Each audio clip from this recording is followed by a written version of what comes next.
بسم الله الرحمن الرحيم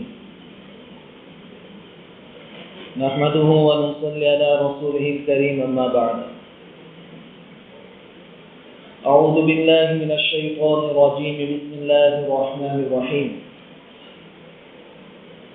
لقد كان لكم في رسول الله أسوة حسنة لمن كان يرجو الله واليوم الآخر وذكر الله كثيرا صدق الله العظيم.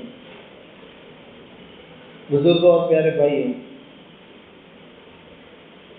اللہ رب العزت کا بے انتہا کرم اور احسان ہے کہ اللہ تبارک و تعالی نے ہم سب کو ایمان کی دولت سے نوازا ہے. ایمان کی دولت دینے کے ساتھ ساتھ مزید احسان اللہ رب العزت کا یہ ہے کہ ہمیں درمیانی راستے پر چلنے والا بنایا، نہ حد سے آگے بڑھنے والا، نہ احکام میں کمی کوتاہی کرنے والا، بیچ کی راہ چلنے والا. جس امت میں ہم پیدا ہوئے ہیں، اس امت کا ایک وصف، ایک خوبی اللہ رب العزت نے یہ بھی بیان فرمائی وَكَذَلِكَ جَعَلْنَاكُمْ أُمَّةً وَسَطًا، کہ ہم نے تم کو درمیانی امت بنایا، نہ حد سے آگے بڑھتے ہیں نہ احکام میں کمی کوتاہی کرتے ہیں. اس کا فائدہ یہ ہے کہ شعبان کا مہینہ چل رہا ہے. شعبان کی 14 تاریخ ہوئی.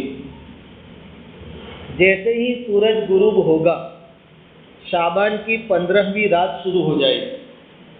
15 شعبان، چونکہ اسلامی کیلنڈر کے اعتبار سے پہلے رات ہے، پھر بعد میں دن. یہ جو رات آنے والی ہے بڑی بابرکت رات ہے. تقریباً 10 صحابہ کرام رضوان اللہ تعالی علیہم اجمعین سے اس رات کی فضیلت کے بارے میں حدیث منقول ہیں، یعنی آنے والی رات کی فضیلت مسلم ہے، مانی ہوئی. لیکن اس سلسلے میں بھی 3 طبقات ہیں، ماننے والوں کے بھی 3 طبقات. ایک طبقہ وہ ہے جو حد سے آگے بڑھ جاتا ہے، افراط. یہ رات کی عبادت کرنے کی، اس کے بجائے روشنی کے انتظام میں، آتش بازی کے انتظام میں، کھانے پینے کے انتظام میں، دوسرے نئے رسم و رواج میں لگ جاتے ہیں، اور اس رات سے جو فائدہ اٹھانا چاہیے وہ نہیں اٹھا پاتے. ایک طبقہ یہ ہے آگے بڑھ رہا ہے. مسلمانوں میں ایک طبقہ وہ ہے جو سرے سے اس کا انکار کرتا ہے کہ اس رات کی کوئی فضیلت ہے ہی نہیں، یہ بالکل کم کر دے رہے ہیں. جیسے غیر مقلدین کا کہنا ہے کہ اس رات کی کوئی فضیلت ثابت نہیں. بیچ کا جو طبقہ ہے وہ ہم ہیں. نہ ہم افراط کریں گے، یعنی نہ نسب و رواج کے پیچھے لگیں گے، نہ آتش بازی کے پیچھے لگیں گے، نہ روشنی کے انتظام میں لگیں گے، نہ سرے سے اس کا انکار کریں گے، بلکہ بیچ کی رائے اختیار کریں گے. ہم سب سے پہلے یہ دیکھیں گے کہ اس رات میں حضور کا عمل کیا تھا، اور کامیابی اسی میں ہے.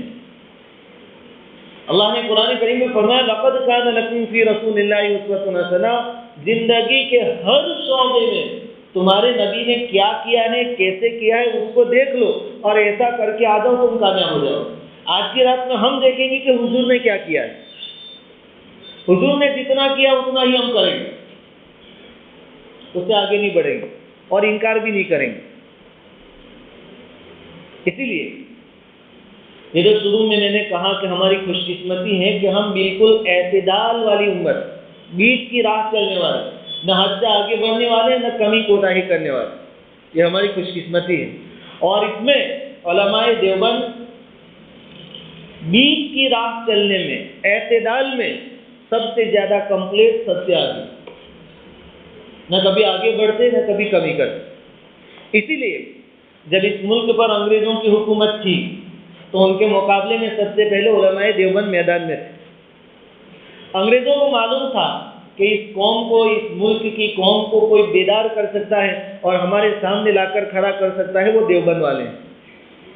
اور دیوبند میں بھی حضرت مولانا حسین احمد مدنی رحمۃ اللہ علیہ نے تو انگریزوں کی ناک میں دم کر رکھا تھا، پریشان ان کو کر دیا تھا۔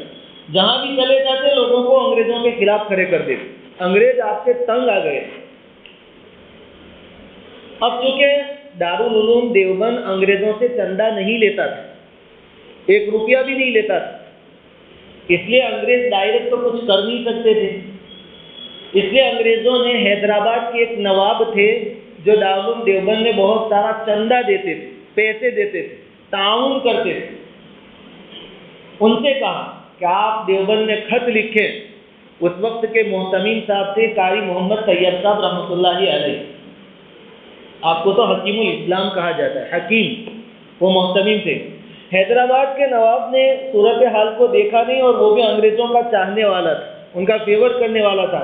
اس نے یہ سمجھ کر کہ میں بہت زیادہ مال و دولت دیوبند کو دیتا ہوں تو میری بات رد نہیں کر سکیں گے، اس نے ایک لمبا چوڑا لیٹر لکھا اور اس میں یہ بات لکھی کہ محتمین صاحب، حضرت مولانا حسین احمد مدنی کو دارالعلوم دیوبند سے نکال دیا جائے، کیونکہ ایک تو دیوبند کا نام بڑا اور اوپر سے حسین احمد مدنی، ڈبل پاور ہو جاتا تھا۔ تو انگریزوں نے سوچا کہ اگر دیوبند والے ان کو نکال دے تو پھر دیوبند کا جو پلیٹ فارم ہے وہ ان کو نہیں ملے گا، تو پھر لوگ ان کی طرف دھیان بھی نہیں دیں گے، ان کی بات بھی نہیں سنیں گے۔ یہ لیٹر حکیم الاسلام صاحب کو لکھا گیا، اور وہ تو حکیم تھے قاری محمد طیب صاحب، انہوں نے لیٹر کا جواب حکیمانہ طور پر لکھا۔ کیا لکھا کہ دیکھو، حسین احمد مدنی کا اس مدرسے میں لگے رہنا انگریزوں کے فائدے کی چیز ہے، اگر یہ چھوڑیں گے تو نقصان ہوگا۔ کیسے کہ حضرت مولانا حسین احمد مدنی دامت برکاتہم، اس وقت تو دامت برکاتہم تھے، حیات تھے، اس مدرسے میں پڑھاتے ہیں، ہفتے کے 7 دنوں میں سے 6 دنوں تک پڑھاتے ہیں، صرف ایک جمعہ کی چھٹی رہتی ہے۔ ایک دن میں وہ انگریزوں کو اتنا پریشان کر دیتے ہیں کہ انگریز تنگ آ گئے ہیں، اگر ہم مدرسے سے ان کو نکال دیں گے تو پھر تو 7 دن ان کے فری ہو جائیں گے، پھر تو انگریز کی ایسی نوبت آئے گی کہ اگر اس ملک سے 70 سال کے بعد جانا ہوگا تو 7 سال میں چلے جانا پڑے گا، اس لیے ان کا یہاں ٹکے رہنا ضروری ہے، انگریزوں کا فائدہ ہے۔ یہ خط لکھا۔ پھر تھوڑے دنوں کے بعد حضرت مولانا حسین احمد مدنی رحمۃ اللہ علیہ کو اس بات کا پتہ چلا کہ اس طریقے سے خط آیا تھا، تو یہ حکیم الاسلام قاری محمد طیب صاحب کے پاس تشریف لائے اور خط کے بارے میں پوچھا، انہوں نے خط بتایا اور جواب جو لکھا تھا وہ بتایا۔ حسین احمد مدنی رحمۃ اللہ علیہ نے اس وقت فرمایا کہ آپ حیدرآباد کے نواب کو خط لکھو کہ آئندہ تو بند کر ہی دے دینا، مدرسے کو جو دیتا ہے وہ بند کر دینی چاہیے، اور آج تک تمہیں جو دیا ہے اس کا حساب بھیج دے، وہ بھی تجھے واپس کر دیں گے۔ یہ علماء دیوبند، بالکل بیچ کا راستہ، نہ افراط نہ تفریط، نہ حد سے آگے بڑھنا نہ کم کرنا۔ ہمارا موقف، ہمارا اسٹینڈ دیوبند کا شب برات کے بارے میں یہ ہے کہ یہ رات بڑی ہے، اور اس کے بارے میں کم و بیش 10 صحابہ کرام سے حدیث وارد ہوئی ہے، اس کی فضیلت کا ہم انکار نہیں کریں گے، لیکن ہم وہی کام کریں گے جو اس رات میں نبی کریم صلی اللہ علیہ وسلم نے کیے۔ اب کیا کیا ہے؟ بہت ساری روایتیں ہیں۔ حضرت عائشہ رضی اللہ تعالیٰ عنہ کی ایک روایت ہے جس پر سے بات کرنی ہے۔ عائشہ رضی اللہ تعالیٰ عنہ فرماتی ہیں کہ اس رات میری باری تھی، حضور کی تو بہت ساری ازواج تھی، ہر ایک کی باری متعین تھی، اس رات حضور صلی اللہ علیہ وسلم کی حضرت عائشہ کی گھر باری تھی۔ حضور صلی اللہ علیہ وسلم تشریف لائے، رات کو آپ نے کپڑے اتارے، تھوڑی دیر لیٹ گئے، ابھی تھوڑی ہی دیر ہوئی تھی کہ آپ کھڑے ہو گئے اور کپڑے پہن کر نکل گئے گھر سے باہر۔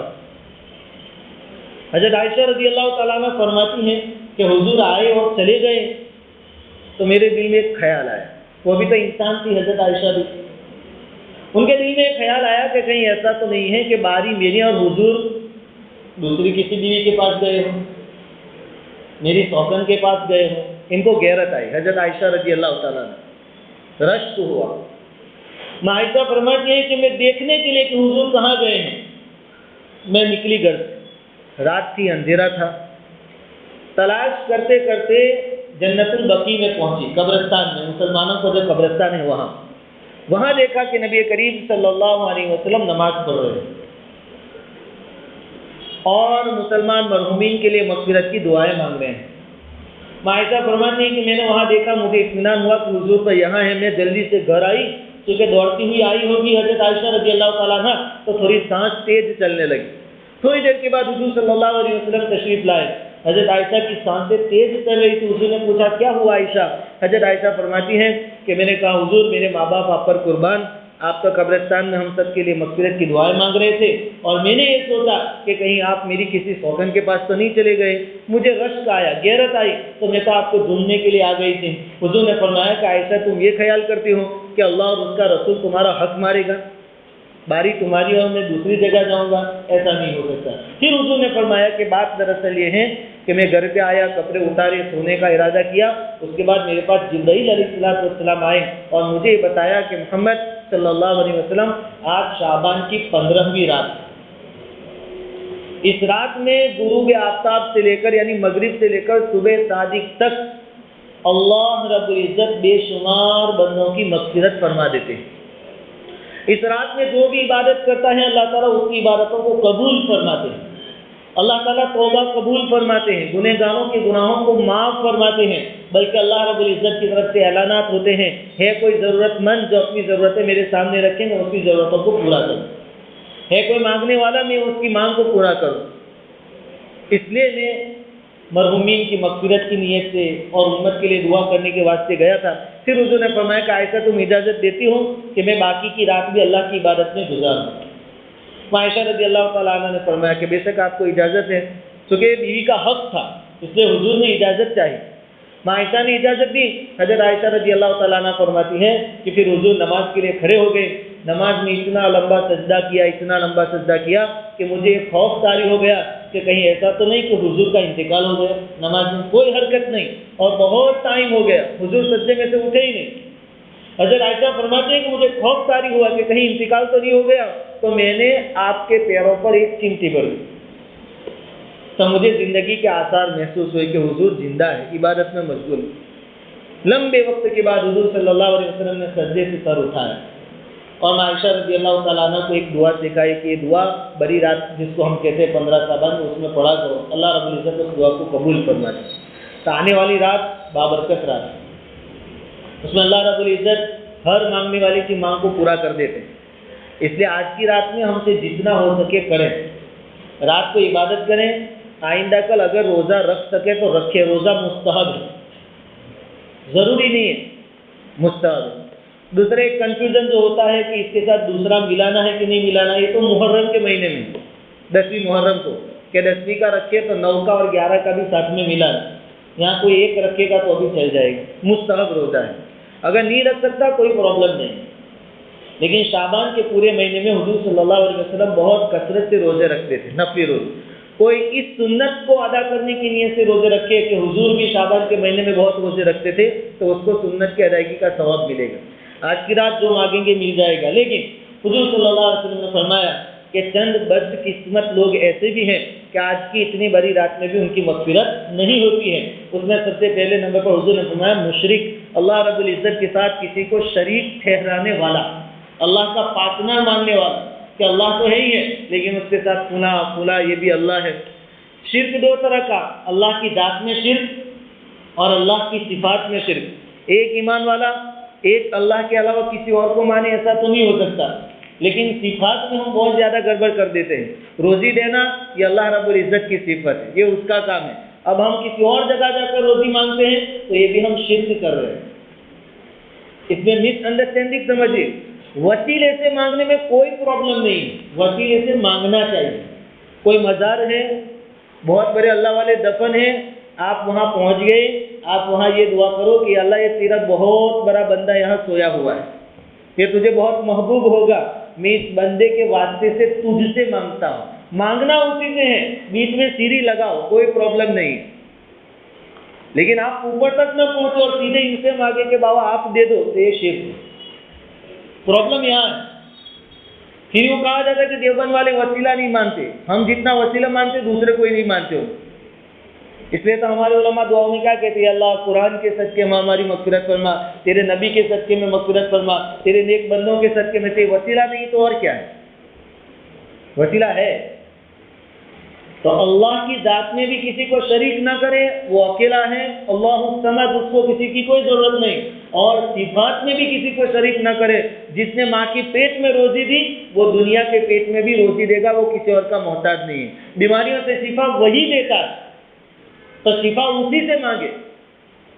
وسیلہ آپ بیچ میں کسی کا رکھنا چاہے, کسی اللہ والے کا, تو رکھ سکتے ہیں, لیکن مانگے ہوتی.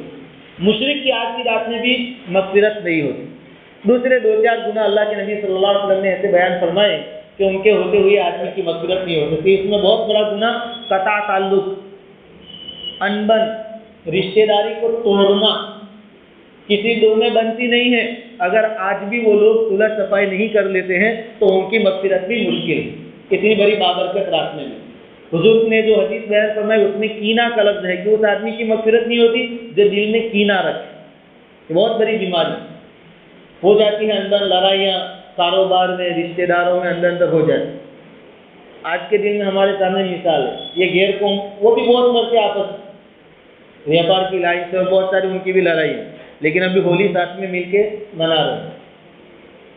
اور ہم کو تو ہمارے نبی کی تعلیم کہ پورے دنیا کے مسلمان ایک دیوار کی طرح ہے,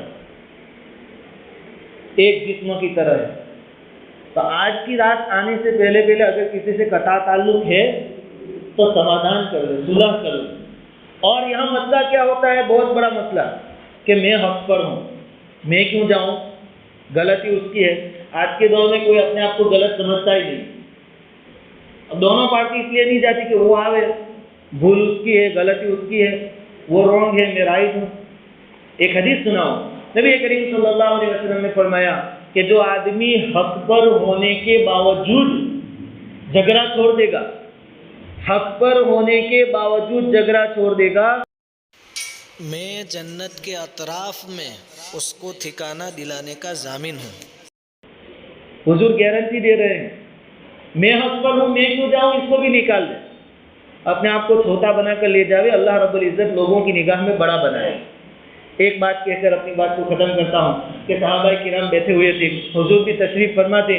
حضور نے فرمایا کہ کسی کو جنتی آدمی دیکھنا ہے. صحابہ کرام نے کہا کہ ہاں. حضور نے کہا کہ ابھی آئے گا, دیکھ لینا. تھوڑی دیر کے بعد ایک آدمی آئے, ایک صحابی بیٹھ گئے. لوگوں نے دیکھا, اب حضور نے کہا تو وہ جنتی ہوں گے. دوسرے دن پھر ایسا ہوا, حضور نے پھر صحابہ کرام سے پوچھا جنتی آدمی دیکھنا ہے, کہا ہاں ابھی آئیں گے, دیکھ لینا. پھر وہی آدمی آ کر بیٹھ گئے. تیسرے دن پھر ایسا ہوا. صحابہ کرام سوچنے لگے کہ ایسا کون سا عمل ہے کہ حضور جنت کی گارنٹی دے رہے ہیں. تو ایک صحابی رضی اللہ تعالیٰ عنہ ان کے ساتھ ہو گئے اور کہا کہ میں 2-4 دن آپ کے گھر مہمان بننا چاہتا ہوں. وہ صحابی تھے, انہوں نے کہا کہ ٹھیک ہے, اجازت ہے, آ جائیے. یہ صحابی اس لیے گئے تھے کہ ان کے کوئی خاص اعمال ہوں گے, راتوں کو کوئی ایسی عبادت کرتے ہوں گے, پوری رات جاگ کر اللہ کی عبادت کرتے ہوں گے جس کی وجہ سے اللہ کے نبی نے جنتی ہونے کی گارنٹی دی. لیکن انہوں نے دیکھا کہ یہ تو کھانا کھا کے سو جاتے ہیں, تھوڑی رات باقی ہوتی ہے تب اٹھ کر تہجد پڑھ لیتے, ورنہ پوری رات تو سو جاتے ہیں, اور ایسا کوئی خاص عمل بھی نہیں ہے جو دوسرے نہ کرتے ہو. 3 دن کے بعد وہ صحابی رخصت ہونے لگے اور کہا کہ میں یہ جاننے کے لیے آپ کے گھر پر مہمان بنا تھا کہ آخر 3 دنوں تک حضور نے کیوں فرمایا کہ یہ آدمی جنتی ہے. مجھے تو کوئی ایسا کوئی عمل تمہارا معلوم نہیں ہوا کہ جس سے تم جنتی ہو سکتے ہو. جو تم کرتے ہو ہم نہیں کرتے. ایسا کون سا عمل ہے؟ انہوں نے کہا کہ بس میرا تو یہی طریقہ ہے, کوئی خاص عمل نہیں. ہاں لیکن ایک بات ہے, اس کو دھیان سے, ایک بات کہ میں کبھی کسی مسلمان کا دل میں کینہ نہیں رکھتا, کسی مسلمان کے بارے میں کینہ نہیں رکھتا. میں مسلمانوں کے بارے میں اپنے دل کو ہمیشہ صاف رکھتا ہوں. شاید یہ عمل وہ جس کی وجہ سے حضور یہاں زمین پر بیٹھ کر گارنٹی دے رہے ہیں کہ آدمی جنت ہے.